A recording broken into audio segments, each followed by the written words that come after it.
السلام علیکم پیارے ریڈرز، کیسے ہیں آپ سب؟ امید کرتی ہوں کہ آپ سب بالکل ٹھیک ٹھاک خیریت سے ہوں گے۔ آپ ہیں ہمارے یوٹیوب چینل علیزاد ناولز پر، اور میں آپ کو علیزاد ناول پر کرتی ہوں خوش آمدید۔ آج ہم سٹارٹ کریں گے سفر کن سیزن 2 کی جو ایپیسوڈ نمبر 5۔ ایپیسوڈ سٹارٹ کرنے سے پہلے آپ ہمارے چینل کو لائک کریں، سبسکرائب کریں، بیل آئکن کو دبانا مت بھولیے گا۔ تو چلے بڑھتے ہیں اپنے ایپیسوڈ کی جانب۔ ڈیمن اندھیرے سے ڈوبے کمرے میں بغیر شرٹ کے بیڈ پر چت لیٹا ہوا تھا۔ اس کے جسم پر بہت سے خطرناک قسم کے جانوروں کی شکل کے ٹیٹو بنے ہوئے تھے۔ اس کے دائیں بازو پر کندھے سے لے کر ہاتھ کی کلائی تک ایک لمبا رینگتا سانپ بنا ہوا تھا، جسے بہت مہارت سے ڈیزائن کیا گیا تھا، مگر وہ دیکھنے سے ہی بہت خطرناک دکھائی دے رہا تھا۔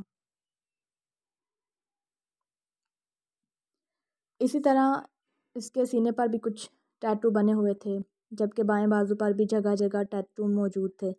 اس کے چوڑے سفید سینے پر بہت فاصلے سے چھوٹے چھوٹے مگر خطرناک جانور بنائے گئے تھے، جو شاید ڈیمن کی اپنی پسند تھی۔ اس کے بال سنہرے تھے، اس کی رنگت بالکل سفید تھی، اور اس کی آنکھوں کا رنگ ہیزل تھا، جس میں سرخ مہری اور وحشت سے اس بات کی نشاندہی تھی۔ اس کی نگاہوں میں کبھی بھی نرمی نہیں ٹھہری تھی۔ وہ شخص نزاکت نہیں جانتا تھا، اس میں رحم نام کی چیز ہی نہیں تھی، وہ رحم لفظ سے بھی واقف نہیں تھا۔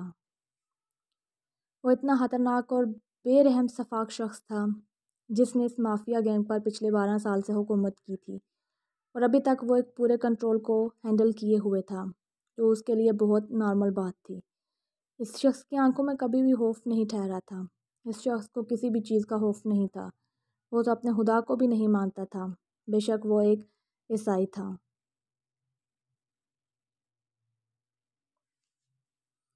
مگر اس نے کبھی اپنے مذہب کو کوئی اہمیت نہیں دی تھی جو اسے دینی چاہیے۔ وہ ہر چیز اس سے غافل تھا، انسانیت، محبت، نفرت، احساس، خوف، شرمندگی، نزاکت، تکلیف۔ اس انسان میں ایسے کوئی بھی آثار موجود نہیں تھے جو اس کے انسان ہونے کی نشاندہی کرتے۔ اس کے سینے میں دھڑکتا دل بھی شاید پتھر کا تھا۔ پتھر کو کبھی کوئی فرق نہیں پڑتا، چاہے اسے ٹھوکر مار کر توڑ کر آدھا ہی کیوں نہ کر دیا جائے، پتھر ہے وہ پتھر ہی رہتا ہے، اور یہی مثال ڈیمن کی تھی۔ ڈیمن کو آج تک کسی نے نہیں دیکھا تھا، باہر کا کوئی بھی فرد اس کا چہرہ نہیں دیکھ پایا تھا۔ اس کی گینگ کے چند لوگ تھے جنہوں نے ڈیمن کا چہرہ دیکھا تھا، جو ڈیمن کو جانتے تھے۔ اس کے علاوہ کسی کی جرأت نہیں تھی کہ ڈیمن اس کے نقوش دیکھ پاتا، کبھی کسی کو اتنی جرأت نہیں تھی۔ اس کی وحشت زدہ آنکھیں ہی کافی تھیں ہر بندے کی جان نکالنے کے لیے۔ وہ آنکھیں بند کیے بہت مدھم سانس لے رہا تھا، اس کی تو سانس سے بھی نارمل نہیں تھی۔ وہ شخص تو سوتا بھی بہت کم تھا، اسے نیند ہی بہت کم آتی تھی، یا پھر کہا جائے کہ شراب کا نشہ اسے نیند تک لے جاتا تھا، ورنہ اس کی آنکھوں میں کبھی نیند بھی نہیں آئی تھی۔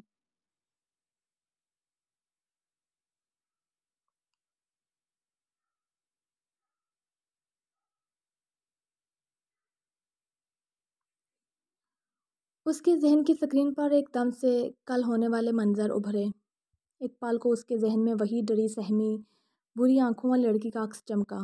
پتہ نہیں وہ لڑکی کیسے بھاگ نکلی تھی۔ ڈیمن کے ہوتے ہوئے کسی کا یوں بھاگنا ناممکن تھا، کیونکہ ڈیمن کی نظریں ہی کافی تھی مقابل کو پتھر کرنے کے لیے، مگر وہ لڑکی شاید بہت ہی ہمت رکھتی تھی اور اسے اپنی زندگی کافی عزیز تھی، اس لیے تو اس نے زیادہ خوف کھائے بغیر وہاں سے بھاگنا شروع کر دیا۔ شاید یہی وجہ تھی کہ وہ ڈیمن کی نظروں میں آ چکی تھی، اور ڈیمن نے اسے مارنے سے انکار کر دیا تھا، ورنہ اس دن اس لڑکی کا کام تمام ہو چکا ہوتا۔ ڈیمن نے ایک دم سے اپنی آنکھیں کھولتے ہوئے ہاتھ بڑھا کر بیڈ سے سگریٹ اور لائٹر پکڑنا چاہا، جب اس کی نظر اندھیرے میں بھی چمکتے پینڈنٹ پر پڑی جو اس کے قریب ہی بیڈ پر پڑا تھا۔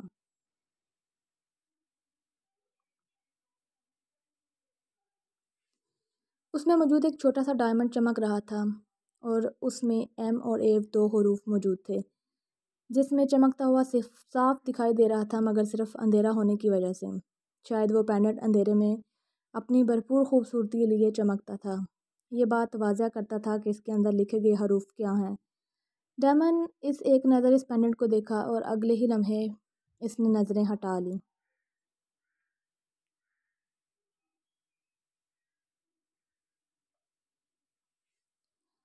جب علیزہ وہاں سے بھاگ گئی تھی تب ڈیمن اس کے پیچھے گیا تھا، مگر سڑک کے کنارے پر اسے یہ پینڈنٹ گرا ہوا ملا جو اس نے اس لڑکی کے گلے سے ٹوٹ کر گرتا ہوا دیکھا تھا۔ کسی کی بھی نظروں میں آئے بغیر اس نے بہت مہارت سے اس پینڈنٹ کو اٹھا کر اپنی کوٹ کی جیب میں ڈالا تھا۔ اس نے ایسا کیوں کیا تھا یہ وہ خود نہیں جانتا تھا۔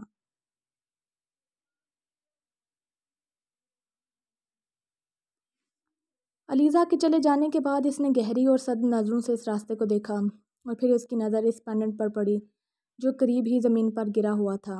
کئی لمحے اس نے اس پینڈنٹ کو غور سے دیکھا اور پھر چک کر اسے اٹھا لیا۔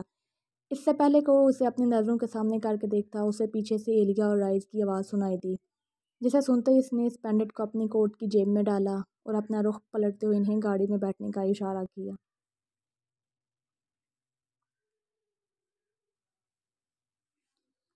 فی الحال کوئی بھی ڈیمن کی حرکت کو نہیں دیکھ پایا تھا، کیونکہ ڈیمن نے کسی کو اجازت ہی نہیں دی تھی کہ کوئی اسے دیکھ پاتا۔ یہ لڑکی خطرناک لگ رہی تھی۔ یہ لڑکی یہاں کی نہیں، ضرور یہ کسی اور ملک یا شہر کی ہے، ورنہ یہاں کے لوگ ایسے نہیں ہوتے۔ اگر اس لڑکی نے کوئی بھی مسئلہ کیا تو یہ اپنی جان سے جائے گی۔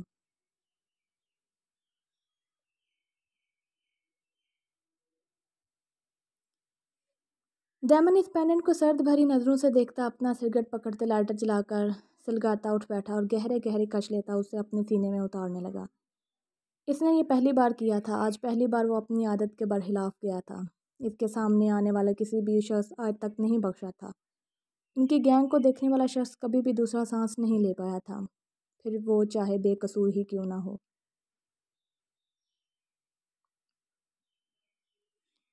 مگر آج وہ لڑکی بچ چکی تھی۔ شاید قسمت ابھی نہیں چاہتی کہ وہ موت کے منہ میں جائے، اس لیے زندگی اور ڈیمن اسے ایک موقع دے کر چھوڑ دے۔ اب دیکھنا یہ تھا کہ وہ لڑکی اس وحشی جانور کی نظروں میں دوبارہ آتی ہے یا نہیں۔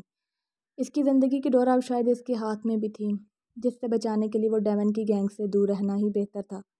اب یہ تو خدا ہی جانتا تھا کہ اس لڑکی کا سامنا اس درندے سے ناممکن ہے یا پھر ابھی ملاقات باقی ہے۔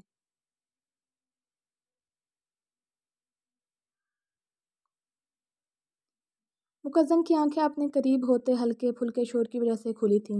اس نے اپنی آنکھیں کھولتے ہوئے اپنے دائیں جانب دیکھا جہاں وہ بیڈ پر بالکل اکیلا سو رہا تھا۔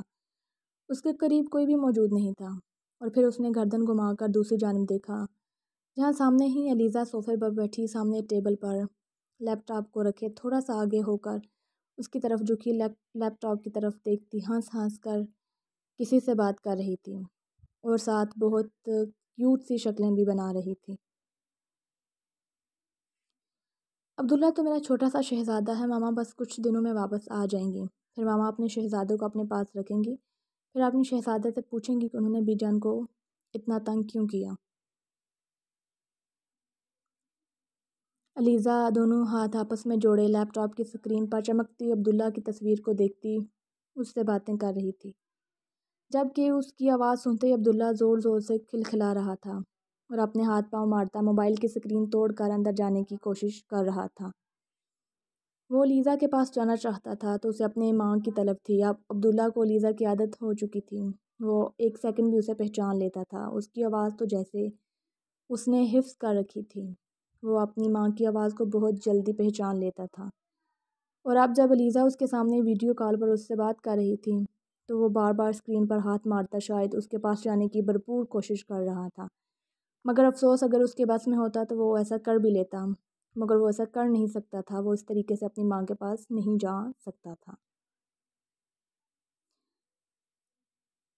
مقدم علیزہ کو دیکھ کر دل کھول کر مسکرایا اور اٹھ کر اس کے قریب آ کر بیٹھا۔ السلام علیکم، گڈ مارننگ میری جان۔ مقدم نرمی سے اس کی طرف جھکتے اس کے سر پر لب رکھتے ہوئے بولا۔ علیزہ نے اسے ایک زبردست گھوری سے نوازا۔ وہ جانتا تھا کہ وہ ویڈیو کال پر بات کر رہی ہے اور دوسری جانب وہاں پر بیٹھی رضیہ بیگم، بی جان اور افراح نے مقدم کی آواز سنتے ہی اپنی مسکراہٹ دبائی تھی۔ کچھ شرم کر لو بیٹا، 2 بچوں کے باپ ہو گئے، بعد میں جو مرضی کرو، مگر ہمارے سامنے کوئی تہذیب رکھ لیا کرو، بی جان فرنٹ کیمرہ آن کرتے مقدم کو گھورتے ہوئے بولی، جبکہ مقدم علیزہ کے ساتھ چپک کر بیٹھ چکا تھا اور باقاعدہ اپنا ایک بازو پھیلا کر اس کے دوسرے کندھے پر رکھ چکا تھا، جس سے وہ مزید گھبراہٹ کا شکار ہوئی تھی۔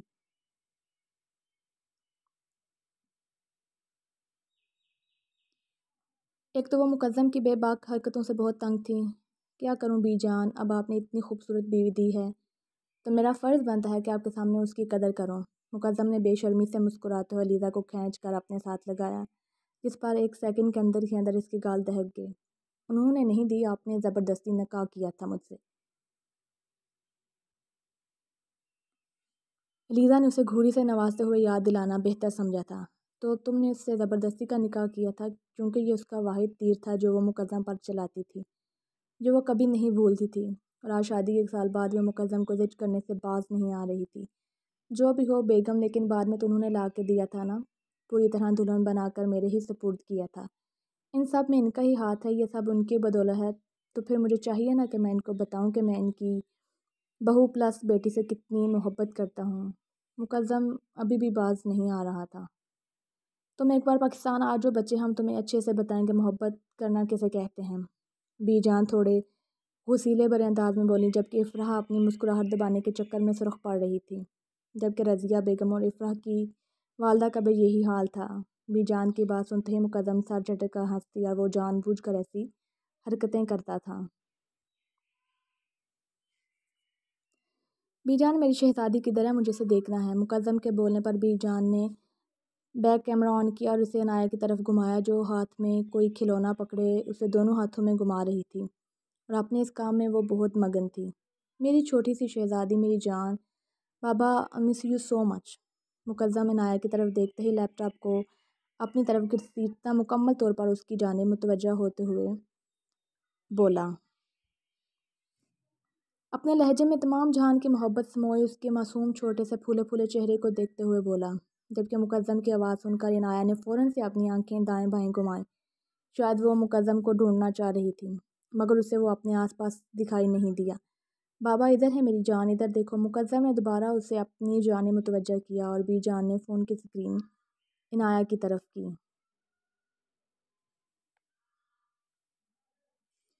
جس سے اب عنایہ کو مقدم سکرین پر دکھائی دے رہا تھا، جبکہ مقدم کو دیکھتے ہی وہ تیزی سے اپنے ہاتھ پاؤں چلانے لگی، اور ساتھ ہی ساتھ وہ پتہ نہیں کیا کچھ بول رہی تھی جس کی سمجھ کسی کو نہیں آ رہی تھی، مگر مقدم کو اچھے سے سمجھ آ رہی تھی کہ وہ مقدم سے بات کرنے کی کوشش کر رہی ہے، صرف مقدم کو ہی دیکھتے اسے اپنی طرف متوجہ کرنے کی کوشش کر رہی ہے۔